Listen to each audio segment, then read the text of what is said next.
What's up, guys? It's your boys from Madden.com, and today we're going to be talking about the notes that were just dropped that talk about the changes that they've made to Madden 23 between the closed beta that happened as well as what's going to happen on launch day. So these are going to be gameplay and franchise changes. Now, I'm only going to talk about gameplay because that's kind of what I do on this channel, is talk about the gameplay. But if you guys want to read, the full article, the franchise notes and all that, I'll be leaving the link to this article in the description. But one more thing I want to point out before I actually dive into it is that don't overreact on certain things you see because we haven't seen it yet. So there's going to be a lot of speculation. We don't know how drastic certain things are. So that's all I ask, is don't freak out too much. I mean, so far I actually have a lot of optimism for Madden 23. I think the closed beta was really good. Probably the best beta that I've ever played for Madden. So I have high hopes for this game, and I think some of these changes are actually really, really good. So let's go ahead and get into it. So the first thing that they talk about was, well, they go in order of what was voted on in the gameplay feedback forum. And the number one thing is this: don't drastically change the game. Leave coverage reaction time alone. So this is something that I think a lot of people have a shared opinion of. This kind of is evidence of that, is that they kind of changed the game too much between the beta and launch day, and there's no similarities between the experiences we had. And really, the beta was good. It was pretty polished for a beta, and people were really kind of fond of how zones were playing. Zones were smarter than probably ever before. Don't get me wrong, there were still ways to abuse zones, and deep zones were actually pretty smart. Like, deep halves weren't just squatting down and then getting bombed. They were actually playing their half of the field pretty good. And I agree with this assessment. I think that they got it right the first time. There's no reason to make it worse. It's not overpowered or anything. You're still gonna be able to throw and all that kind of thing. It's not gonna be a run heavy game, I don't think. So let's go ahead and talk about the next point, which I think is incredibly stupid. How this became the number 2 most voted on thing on the forum is just legit idiotic. Add referees back to the game on the field. Guys, like, I understand you want an authentic product, but this isn't really a gameplay change. Like, this is something that's kind of more of a quality of life thing. I don't feel like this makes or breaks any Madden.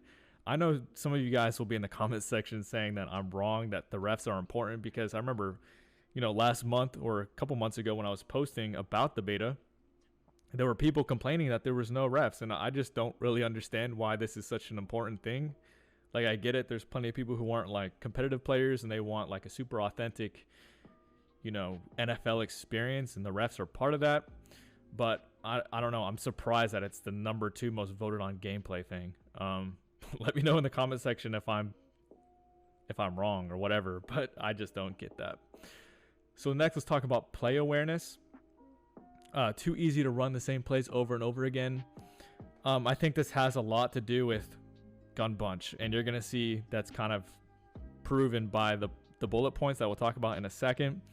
Not just gun bunch though, bunch tight end, trips tight end, certain formations where there's some really, really good plays that you can just spam over and over again because they beat every coverage. The routes will just completely torch man coverage, the bomb cover 2, the bomb cover 3. It's not just about that. It's just the fact that you can spam a lot of plays in meta formations. And I think people are finally voicing how sick of it they are, and EA is finally listening. So here are some of the changes that they've made. Logic added so that when defensive backs are playing in linebacker positions, they will have a slower reaction time to the running game. So this is a pretty big deal, and I want to talk about it. This isn't a realistic change. Like, in real life, if a safety's playing at a linebacker position, he's not going to get nerfed. Like, he's not going to be slower in reaction time because of where he's standing on the field. So it's not necessarily a realistic change, but I consider it a good balance, because what this is going to do is provide you some give and take when it comes to making personnel decisions. So it used to be, for the past couple years at least, a no-brainer to run safeties at linebacker because, well, they're faster and there's no penalty to using the safeties. I mean, if a offensive lineman got up to the next level and blocked one of your safeties that's playing linebacker, he wasn't just getting blown off the ball. He was holding up pretty well in the run game. And there just really wasn't any downside. And then point out the fact that they nerfed linebackers years ago, so where they can't even jump. So linebackers have been phased out of the game completely. And I think what this change will do is, you're going to have an actual decision to make.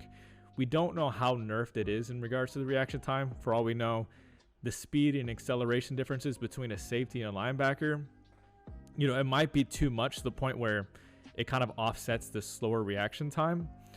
And they haven't really said anything about linebackers being able to jump again. So, safeties will probably still be the move here, but we're going to have to see. I'm only speculating. All I know is I think it's a really good balance. It's going to bring some choices back, which is a good thing. Now, this next point I'm going to talk about is my favorite thing in the entire notes. Remove the ability to hot route tight ends to pass block assignment when in a 2-point wide receiver stance. Guys, I'm going to cry because of how happy I am. You can't block your tight end and gun bunch anymore. Let me say that again. You can't pass block your tight end and gun bunch anymore. This is like the best news I've heard from EA in I don't know how long. I'm legit so happy about this because Max Pro and gun bunch has been one of the biggest crutches for as long as I can remember. It's one of the main reasons that gun bunch is the formation that it is.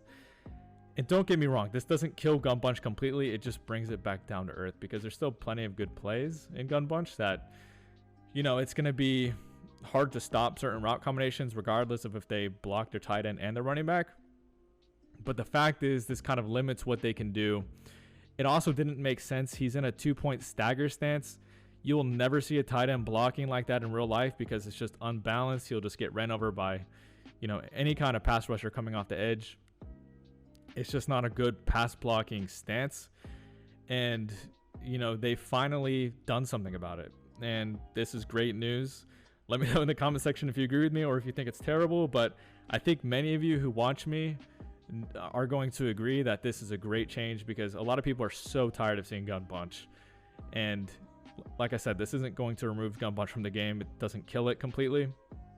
But I think we're going to start seeing a little bit more variety when it comes to formations. And that's a great thing. That's going to make for a much more entertaining game. And hopefully you guys agree with that. The next thing we'll talk about is adjusted the corner route and bunch formations and the corner hot route and the hot route master and slot apprentice abilities to align with the other corner routes throughout the playbooks. This is something I'm not going to talk too much about because I have to see what these corner routes look like and what corner routes they're referring to. I mean, I know they're talking about the sharp corner routes being a problem from, hot route master and slot apprentice, but I don't know what corner routes they're talking about changing them to. For all we know, it could be an even deeper corner, which gets over zone drops, and that would be a huge problem. Or it could be a corner route that's, super shallow and just isn't really useful at all. So we'll wait and see what that turns out to be, but that could be yet another nerf to gun bunch. And then the last one is made improvements to man coverage pre-snap alignment versus bunch formations. And this is something that is a quality of life thing. I don't think that's like a super big deal. But it is just another thing that they've done to counteract bunch. Okay, so let's kind of briefly talk about these. I've kind of gone a little bit longer than I wanted to. Sorry about that. So I'll go through these very quickly. Pulling linemen are too slow, too indecisive. Basically what they're saying here is that they have made it so they're more explosive to the line of scrimmage. But then also keep an eye on the speed rating of the pulling lineman as slower offensive lines. Offensive lineman could force you to lay off the acceleration mechanic while he navigates. Okay, I'm not going to read all of that. You can read all of that if you want to, but I think they've put some attention on the pulling lineman. This next one's kind of important because this is one of the big points that I made and many people made in the beta, is that pass blocking kind of sucked, and there was just so many good, pass rushers or so many good pass rush wins. And they talk about it here. There was a bug causing super wins to trigger too frequently. But then they go on to say that the pass rush is still going to be better than Madden 22. They feel like that's very important to kind of keeping, some balance of the game. And to me, that's perfectly fine. I think the pass rush, the stock pass rush in Madden 22 was too weak, and I think it's a good idea to buff it. It was just too crazy in the beta, to be honest with you. User interceptions aren't always responsive. Here's some tuning regarding that. All of these things are kind of like tuning based, and you can read these on your own. Man coverage fakeouts are too frequent, too many fumbles, not enough hit stick variety. They've added 27 new hit stick animations, which is pretty dope. Wide receivers should win. Okay, this one is actually one that I need to talk about. Wide receivers should win more contested catches in mismatches. So tuning to increase catch success for wide receivers in contested catch situations when in a mismatch. Logic added to include wide receiver physical attributes such as height to play a more significant role in the success of contested catches. So let me reiterate, this is something we need to kind of wait and see, but this could end up being really, really bad. For those of you who maybe played all the way back in Madden 16, there was this serious ag meta where if you had, 6'5" receivers, you could just ag over like any defensive back and it was miserable. There's no answer to it. There's nothing you can do with shorter defensive backs. So I don't think, I think the game has evolved enough to this point where I don't think we're going to have that much of a problem as Madden 16. But this is something to keep your eye on because, a lot of defensive backs aren't anywhere near as tall as some receivers. I mean, you have Mike Evans who's 6'5", and most defensive backs are like, especially cornerbacks, are like 5'11". So that's a pretty big difference and a pretty big deal if it's a much bigger or much larger catch success rate when you're that much taller. So let's go ahead and wait and see how much of a height difference there needs to be for this to activate, and then how much of a rate it's happening at. But like I said, that could end up being really, really bad. And then the last thing I want to talk about is skill-based passing can be difficult to understand. And then the Cliff Notes version of this right here is that they said that they're going to kind of have like a tutorial system that's going to walk us through how to use it better, because in the closed beta didn't have anything like that. It was just kind of learn it on your own. And I think this is a great idea. You introduce a new feature, you kind of have to teach people how to use it. So that's basically the gist of it. Sorry, this video went like a lot longer than I expected, but I really wanted to go in depth on certain things that I found really important. But let me know in the comment section if you guys are happy about these changes, if you're excited for day one. I'm really excited to bring you guys tips this year, probably in 2 weeks from now. So make sure you guys subscribe to see those tips. I'll probably be posting my first video in maybe less than 2 weeks. And then drop a like on this video if you enjoyed the breakdown. So I'll see you guys very soon.